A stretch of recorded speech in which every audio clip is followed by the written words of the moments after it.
Hi,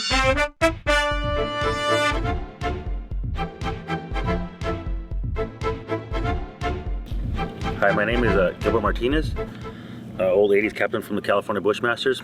We're here at beautiful Poso Creek Paintball in Bakersfield, California, and I'm going to talk a little bit about the Hornet.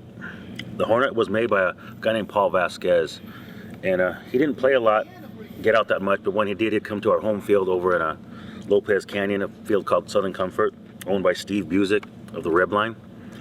And Paul would come and play with his pump and try to get people to buy it, like it and stuff, but it had a lot of neat features. Paul made these in his basement. He lived in a Signal Hill, and from what he told me, he worked for DWP or one of the power companies. But in his spare time, he had a machine shop in his garage, and he would make these by hand and sell them. And this gun for its time was unique in that it had the hopper mounted on the pump. So every time you would pump it, the shaking of it or the agitating of it would drop balls in and hopefully feed it every time, which it did. It's a great auto pumping gun. Had a high rate of fire, and it's too bad it wasn't a better seller, but it was a really good gun. Paul didn't make that many.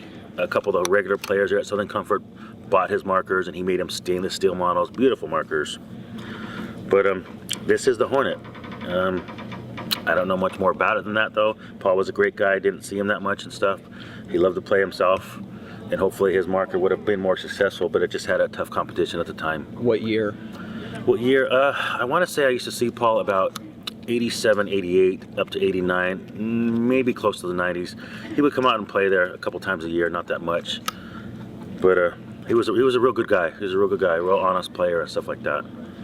So the APG article was probably 89. What team were you playing on at the time? At the time I was on the Bushmasters. I took over captainship at about 1989 until about 94 when the team started disbanding. But Awesome. This was a pretty good gun. It's too bad it wasn't more successful. This is how fast he had it. It was a fast shooting gun. And every time you fired it, the balls would drop.